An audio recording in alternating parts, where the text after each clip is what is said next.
Olá, amigos. Sou Andréia Reis, colaboradora do Centro Espírita Irmã Rosa, e no podcast Perfume de Rosa de hoje falaremos sobre livre-arbítrio.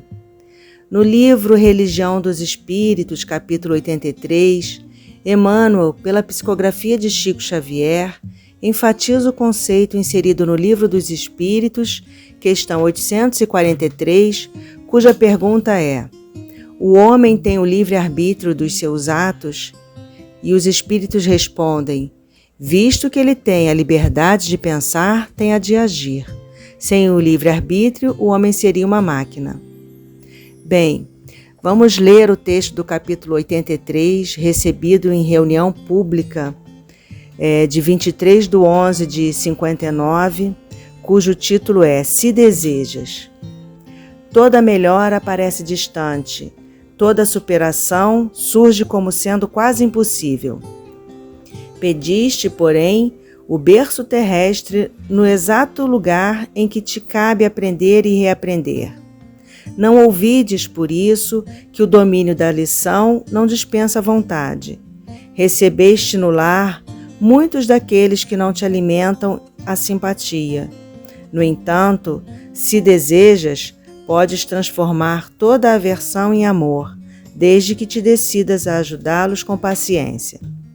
Sofres o chefe insano a crivar-te de inúmeros dissabores. Contudo, se desejas, podes convertê-lo em amigo, desde que te disponhas a auxiliá-lo sem pretensão. Padeces dura condição social, renteando o infortúnio. Todavia, se desejas, podes transfigurar a subalternidade em elevação, desde que te eduques para que a vida te use em plano mais alto.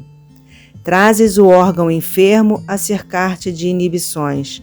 Entretanto, se desejas, podes aproveitá-lo na própria sublimação em nível superior. Ainda hoje é possível que encontres sombras enormes. O obstáculo dos que te não compreendem, a palavra dos que te insultam, o apontamento insensato ou as lágrimas que a prova redentora talvez te venha pedir.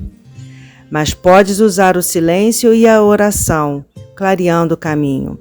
Declaras-te sem trabalho, amargando posição desprezível, mas se desejas, podes ainda agora começar humilde tarefa, conquistando respeito e cooperação. Acusam-te de erros graves, criando-te impedimentos, mas se desejas, podes tomar, em base de humildade e serviço, a atitude necessária à justa renovação. Sentes-te dominado por esse ou aquele hábito vicioso que te exila no desapreço, mas se desejas, podes reaver o próprio equilíbrio, empenhando energia e tempo no suor do trabalho digno. Afirma-te na impossibilidade de socorrer os necessitados, mas se desejas, podes efetuar pequeninos sacrifícios domésticos em favor dos outros, de modo que a tua vida seja uma bênção na vida de teus irmãos.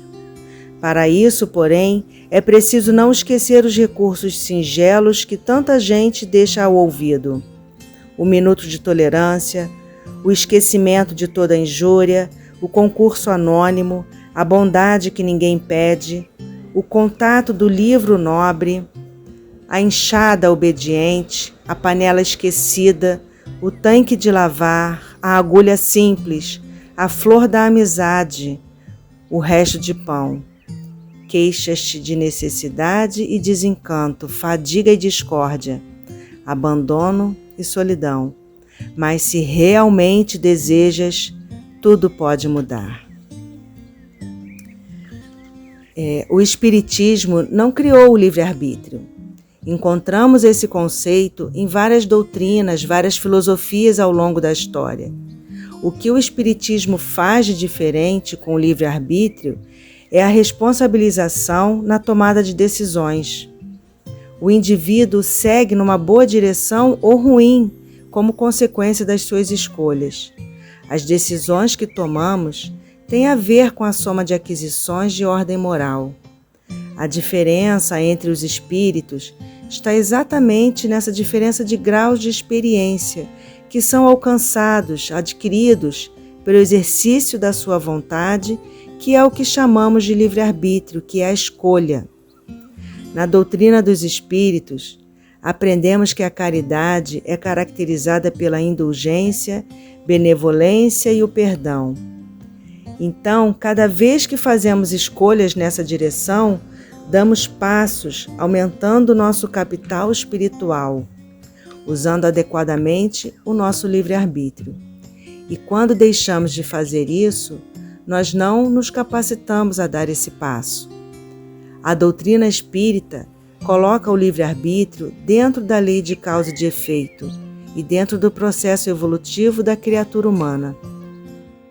Estamos aqui para executar a vontade de Deus, que é a que Jesus sintetizou: amor a Ele acima de tudo e ao próximo como a nós mesmos. Toda vez que se toma uma decisão nesse sentido, há o crescimento moral. Então, amigos, como andam as suas escolhas? Um abraço e até o próximo podcast.